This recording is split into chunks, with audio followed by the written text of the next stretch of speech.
안녕하세요 구독자 여러분, 저는 욱스터입니다. 네, 반갑습니다. 12월 달이 벌써 이렇게 지나갔어요. 근데 생각해보니까 아직도 발매 정보를 안 올렸더라고요. 죄송합니다. 벨로스터에 심취해 있다 보니까 요새 늦어진 만큼 바로 지체 없이 영상 시작하도록 하겠습니다.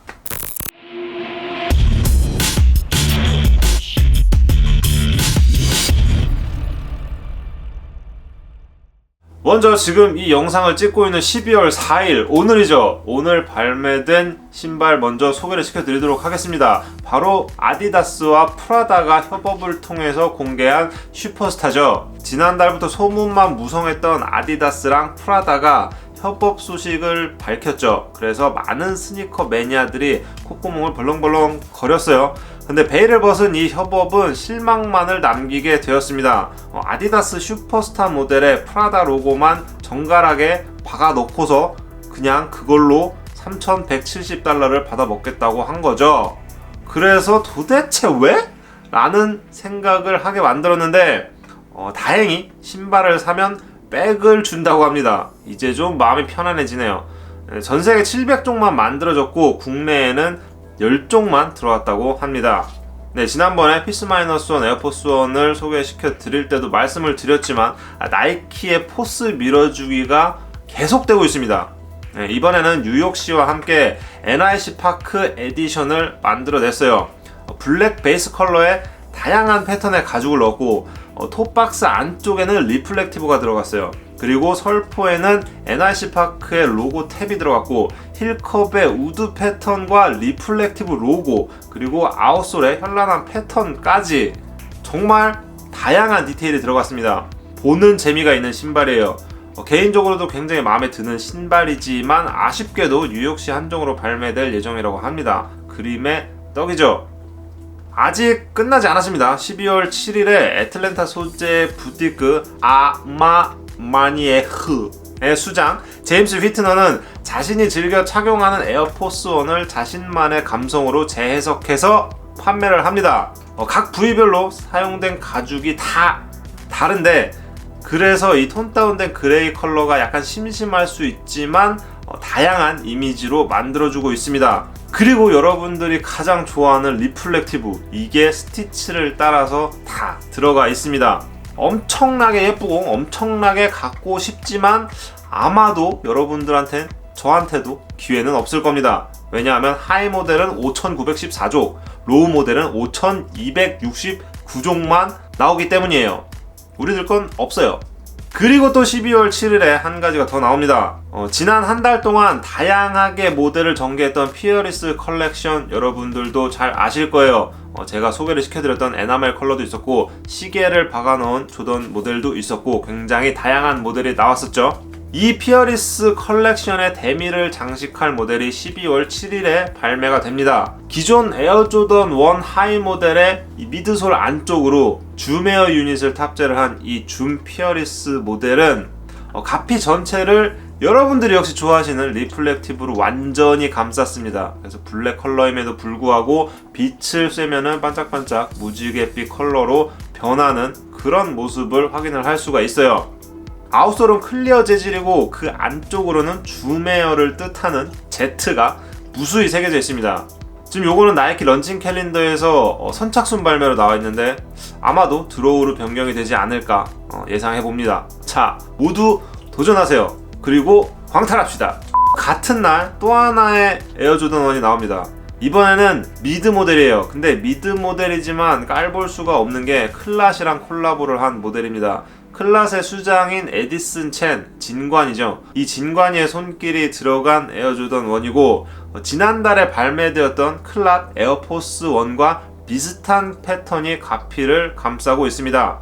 수우시가 굉장히 독특한데 수우시가 뒤로 갈수록 살짝 페이드가 돼서 굉장히 재밌는 포인트를 만들어주고 있습니다. 그리고 슈레이스에 끼워져 있는 듀블에는 엽전 모양을 하고 있습니다. 그래서 이 클랏이라는 브랜드의 정체성을 아주 잘 보여주는 그런 액세서리가 아닐까 생각합니다. 자, 여러분 쉴 틈이 없습니다. 기관총을 난사하는 것보다 더 잔인하게 그냥 나이키는 우리의 지갑을 탐내고 있어요. 12월 9일에 SB 라인으로 조던 1 로우가 또 발매될 예정입니다. 이미 하이랑 미드를 던져놨으니까 로우도 발매를 해야겠죠. 컬러도 잘 빠졌습니다. 가피는 데저트 컬러웨이를 가지고 있고, 잘 보시면 안쪽으로 로열 블루 컬러가 좌우 각각 미세하게 다른 컬러로 들어가 있는데, 이 녀석이 예전에 나왔던 기묘한 이야기 시리즈 여러분들도 아실 거예요. 껍질을 까면은 그 내피 속에서 또 다른 컬러가 나오는 바로 그런 모델이 있었는데, 그것과 같이 이 녀석도 가피를 한 겹 벗겨내면 그 안쪽에 또 다른 컬러가 드러나는 그런 이중 레이어 구조를 가지고 있습니다. 굉장히 매력적이죠. 이건 꼭 갖고 싶습니다. 2002년에 첫 발매 이후 2013년에 한 번, 그리고 2015년 GS 사이즈로만 재발매를 했었던 전설의 덩크 로우 바이오텍이 12월 10일 다시 돌아올 예정입니다. 최근에 버질 아블로가 신어서 다시 스니커 매니아들의 그 가슴에 불을 지폈던 그런 신발이죠. 2013년 버전은 설포 위에 있는 탭이 가죽으로 변경돼서 오리지널이랑 좀 달랐지만, 이번에는 오리지널과 동일하게 발매될 예정입니다. 12월 12일에는 나이키와 오프화이트의 우먼즈 컬렉션 세 번째 와플 레이서가 발매될 예정입니다.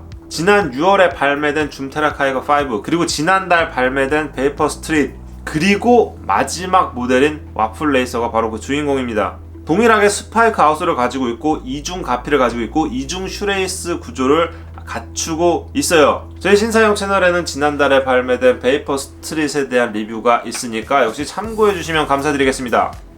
12월 12일 같은 날 아디다스도 반격에 나섭니다. 바로 아디다스의 새로운 신모델 380이 발매되는 거죠. 카니의 스타일이 고스란히 담긴 이 녀석은 절개선을 최대한 없애서 심플함을 강조했고, 독특한 패턴이 이 에일리언이라는 애칭을 잘 설명해주고 있습니다. 근데 커뮤니티를 좀 돌아다니면은 이 패턴에 대해서 호불호가 좀 많이 갈리는 걸 볼 수가 있어요. 과연 여러분은 어떤 생각을 가지고 계시는지 댓글로 남겨주시면 감사하겠습니다. 이틀 뒤 12월 14일 아디다스는 또 다른 이지부스트 모델로 굳히기에 나섭니다. 이즈릴이라는 이름의 이번 컬러웨이는 그 예전의 글로윈 다크랑 약간 비슷한 컬러이긴 한데, 블랙 패턴이 들어가서 독특한 컬러웨이를 완성시키고 있습니다. 그동안 버전 2 모델에서 빠져 있었던 힐탭이 다시 달려 나올 것인지도 한번 체크해 볼 만한 포인트죠. 리플렉티브 모델은 17일에 발매될 예정입니다. 그리고 또 이틀 뒤 12월 16일 아디다스가 다시 출격을 합니다. 이번에는 이지 500 하이 모델입니다. 기존 이지 500이랑 동일한 디자인인데 발목까지 올라오죠. 누벅 가죽 가피랑 지난달 스톤 모델과 같이 메쉬 부분을 네오프렌 소재로 변경을 했어요. 굉장히 좀 커다란 변화이긴 한데, 과연 사람들이 이 변화를 환영할지는 잘 모르겠습니다. 12월 18일 또 이틀 뒤입니다. 12월 18일에 이지부스트 700 카본 블루 컬러를 발매할 예정입니다. 그 예전에 발매되었던 하스피털 블루 컬러랑 오리지널 컬러죠, 웨이브러너의 한 중간쯤을 보는 것 같은 이번 컬러웨이는 다소 좀 아쉬움이 남는 것 같아요. 여러분들도 그렇게 생각하실 것 같은데, 누구나 선호할 만한 컬러도 아니고 그렇다고 또 완전 못난 컬러도 아니라서 살짝 좀 아쉬움이 남는 그런 컬러죠. 그래도 12월 한 달을 이지부스트로 채우기에는 괜찮은 컬러인 것 같습니다. 제가 볼 때는 이 정도면은 하루 걸러 하루 출시하는데 맞들린 게 확실합니다. 아디다스가 또 이틀 뒤인 12월 20일에 이지부스트 350 V2 예힐이라고 발음하는 게 맞는지 모르겠는데, 아무튼 예힐 컬러웨이를 발매할 예정입니다. 블랙 베이스의 레드 컬러의 패턴으로 포인트를 줬는데, 지난달 말 리스탁되었던 트리플 블랙을 못 사신 분들의 아쉬움을 달래줄 수 있을 것 같습니다. 하루 전날인 19일에는 리플렉티브 버전도 발매될 예정입니다. 12월 20일 같은 날 나이키도 드디어 반격을 합니다. 예전부터 유출 이미지만 보면서 침만 질질 흘렸던 나이키 오프화이트 콜라보 덩크 로우가 발매될 예정이에요.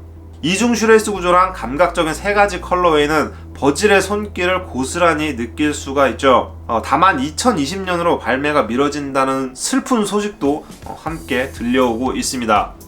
스웨덴의 스케이트보더 오스카르 로젠버그가 유쾌하게 재해석한 덩크 하이 모델이 12월 21일 발매될 예정입니다. 나이키의 상징과도 같은 스우시를 상어로 대체한 이 덩크 로우는 오스카르 로젠버그가 상어에게 느끼는 감정들을 표현했다고 합니다.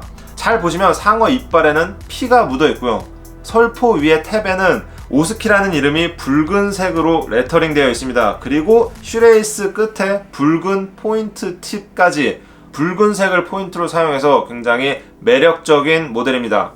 지금까지 말씀드렸던 12월 발매 예정인 이지 모델들은 바로 이 모델을 위한 초석이 아닐까 싶습니다. 바로 이지부스트 700의 세 번째 V3 모델입니다. 얼핏 보면 이게 이지가 맞나 싶을 정도로 굉장히 좀 색다른 모습이에요. 마치 사람의 뼈대를 보는 것처럼 골격이 있는 모습이고 굉장히 묵직한 라인으로 실루엣을 만들어냈습니다. 기존의 700 시리즈랑은 완전히 다른 분위기이기 때문에 호불호가 갈릴 것 같긴 하지만 그래도 새로운 이지 그리고 700 시리즈라는 점에서 많은 이지 매니아들의 관심을 끌 것으로 보여집니다. 나이키가 전설의 덩크들을 야금야금 꺼내들고 있습니다. 2020년에는 에어포스와 함께 덩크도 다시 활활 불타오르지 않을까 그렇게 생각합니다. 10일 바이오텍이 출시된 이후 27일에는 덩크로우 레이건 모델이 재출시될 예정입니다. 농구팀 로즈웰 레이건즈의 저지 컬러를 모티브로 한 이 덩크로우 레이건은 외계인 해부 사건으로 전 세계를 떠들썩하게 만들었던 그 로즈웰 사건도 담아내고 있습니다. 농구공 머리를 한 외계인 자수가 바로 그 포인트입니다. 다만 오리지널이랑 다르게 이번엔 베이스 컬러를 제외한 부분이 타이다이로 변경되어 발매될 예정입니다. 네, 이렇게 12월 달에 발매되는 묵직한 신발들에 대해서 좀 살펴봤습니다. 10월이랑 11월은 아디다스가 거의 새로운 제품을 출시를 하지 않았죠. 지난달 말에 350 트리플 블랙을 깜짝 리스탁하긴 했지만 별다르게 크게 이슈화됐던 신발은 없었어요. 근데 이게 다 12월 달을 위해서 그랬구나 라는 사실을 좀 알 수가 있었던 것 같아요. 만약에 12월 20일에 오프화이트 덩크가 나오지 않고 2020년으로 밀려버린다면 아마 12월 달은 아디다스의 손을 들어줘야 되지 않을까 싶습니다. 여러분들은 이번 12월 달 어떻게 생각하고 계시는지 궁금하고요. 댓글로 남겨주시면 좋을 것 같아요. 그러면 원하는 신발들 역시나 이번 달에도 모두 얻어내시길 바라고 제 채널에서도 모두 소개를 시켜드릴 수 있기를 바라면서 이번 영상은 여기서 마치도록 하겠습니다. 여러분 시청해주셔서 감사드립니다. 안녕히 계세요.